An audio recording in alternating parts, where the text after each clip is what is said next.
अनोखा मिलन। बदतमीजी की भी हद होती है। पता नहीं कोई शर्म लिहाज है कि नहीं है। इनमें 1.5 वर्षीय मनु को गोद में उठाए सुधा बड़बड़ाती हुई बालकनी से अंदर कमरे में घुसी। अरे क्या हो गया? और ये इतना गुस्सा किस बात पर हो रहा है?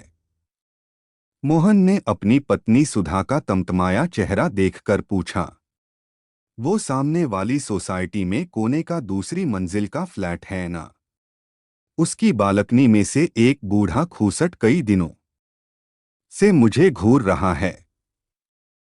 सुधा ने मुंह बनाकर कहा और गोद से नन्ही सी मनु को बेड पर लिटा दिया।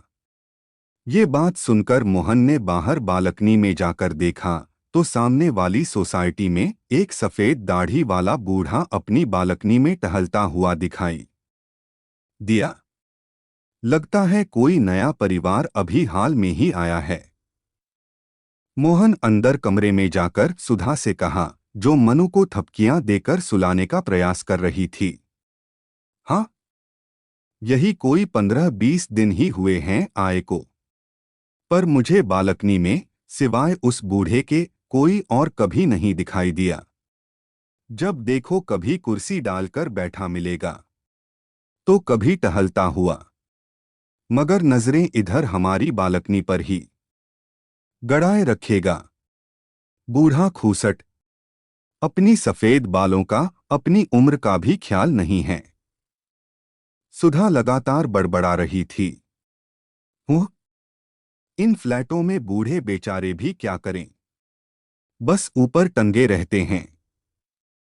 बालकनी में थोड़ा टहल लिया या बैठकर धूप सेंक ली। तुम बेकार ही बेचारे पर गुस्सा हो रही हो। मोहन ने हंसते हुए सुधा को समझाने का प्रयास किया। बेचारा, अकेले या मनु को लेकर जब भी बालकनी में जाती हूं तो इस खूसट की नजरें इधर ही गड़ी मिलती है। और तो और, सुधा कहते कहते रुक गई। और और क्या सुधा? मत पूछो, कल शाम तो इसने हद ही कर दी। ये मोबाइल लेकर खड़ा था और सच कहूं मुझे लगा इसने चुपके से मेरी फोटो भी ली है। क्या? तुमने ये कल ही क्यों नहीं बताया मुझे? ये सुनकर मोहन को भी उस बूढ़े की इस हरकत पर गुस्सा हो आया। ठहरो, अभी जाता हूं और लेता हूं उस ठरकी की क्लास।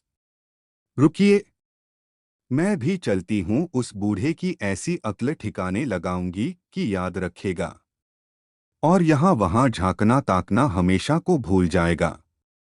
तभी कामवाली रमा वहां आ गई अपने काम निपटाने के लिए। अरे रमा, आ गई तू? जरा मनु का ख्याल रखना, हम अभी आते हैं, कहकर दोनों तेजी से नीचे उतरे और भन्नाए हुए से उस सोसाइटी में रहने वाले बूढ़े के फ्लैट की सीढ़ियां चढ़ गए। बेल बजाने पर दरवाजा बूढ़े ने ही खोला। उन्हें देख बूढ़े के चेहरे पर मुस्कान तैर गई। अरे आइए आइए, अंदर आ जाइए। कमरे में नाममात्र उजाला था। दीवार से लगे एक दीवान पर कोई लेटा था। दीवान की बगल में 2 कुर्सियां और 2 मोढ़े रखे थे। इससे पहले मोहन या सुधा कुछ कह पाते, एक अस्फुट सा स्त्री स्वर कमरे में उभरा, जिसके शब्द मोहन और सुधा समझ नहीं पाए। बूढ़े ने कमरे की लाइट जला दी तो कमरे की हर चीज साफ साफ दिखने लगी। ये पूछ रही हैं कि कौन आया है। पिछले 1 साल से अधरंग है इसे, बेड पर ही रहती है। कहते हुए बूढ़ा बुढ़िया के करीब सिरहाने की तरफ बैठ गया। तब तक मोहन और सुधा भी कुर्सियों पर बैठ चुके थे। अरे लाजो, परी के मम्मी पापा आए हैं। बुढ़िया ने लेटे लेटे गर्दन घुमाकर उन दोनों की तरफ देखा और अच्छा अच्छा कहा, जिसे बूढ़ा ही समझ पाया। बुढ़िया ने फिर कुछ पूछा, शब्दों की जगह मुंह से जैसे फूंकसी निकली रही थी। ये पूछ रही है परी को साथ नहीं लाए। सुधा और मोहन ने एक दूजे की ओर देखा पर बोले नहीं। कल मैंने आपकी बेटी की फोटो मोबाइल पर इसे दिखाई। तो बहुत खुश हुई बोली, ये तो बिल्कुल अपनी परी जैसी है। बूढ़े ने भीगी हुई पलकों को साफ करते हुए कहा। और फिर बूढ़े ने बगल वाली दीवार की ओर इशारा करते हुए कहा, ये है हमारी परी। दीवार पर एक जोड़ा 2-2.5 साल की बच्ची को उठाए मुस्करा रहा था। ये आपके बहू बेटा और पोती। सुधा के मुंह से बमुश्किल ये शब्द निकले। हाँ हाँ, बिल्कुल ठीक पहचाना बिटिया तुमने। बूढ़े ने चहक कर कहा, है ना हमारी परी आपकी बिटिया की तरह। बूढ़े का चेहरा खिला हुआ था। मगर क्या ये अब आपके साथ नहीं रहते? मोहन ने चुप्पी तोड़ते हुए पूछा। इस पर बूढ़े का खिला हुआ चेहरा एकदम से मुरझा गया, उसकी आंखें भीग गई। बेटा, अब ये तीनों वहां चले गए जहां से कोई लौटकर नहीं आता। मतलब? सुधा और मोहन एक साथ बोले। बेटा, गांव से शहर आए थे सब कुछ बेचकर, बेटे बहू और पोती के साथ आखिरी दिन बिताने के लिए।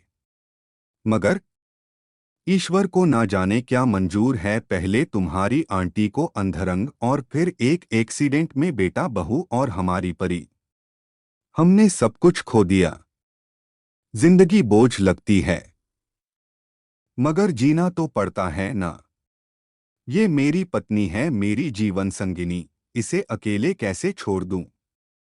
जी रहे थे कि यहाँ बेटे के फ्लैट में रहने आ गए, उस किराए के मकान से। किस्मत देखो, मुझे उस दिन बिटिया के हाथों में हमारी परी दिखाई दी तो यूं लगा जैसे किसी ने रेगिस्तान में किसी प्यासे को पानी दे दिया हो।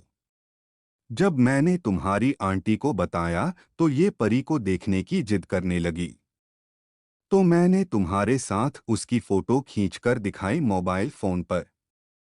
ये बहुत खुश हुई, महीनों बाद इसके चेहरे पर मुस्कुराहट आई थी। कहते हुए वह बूढ़ा चुप हो गया। तब तक मोहन और सुधा दोनों खड़े होकर चलने को हुए तो वह बुढ़िया कुछ बोली। दोनों ने पीछे मुड़कर देखा तो बूढ़ा बोला, पूछ रही है कहाँ जा रहे हो? चाय माँ से कहिए, उनसे उनकी पोती का मिलन करवाने के लिए उनके बेटा बहू वापस आ रहे हैं। दोनों ने साथ जोड़ते हुए कहा। मोहन और सुधा ने देखा उस बूढ़े की आंखें भीगी हुई थी और दोनों हाथ आशीर्वाद देते हुए उठे हुए थे।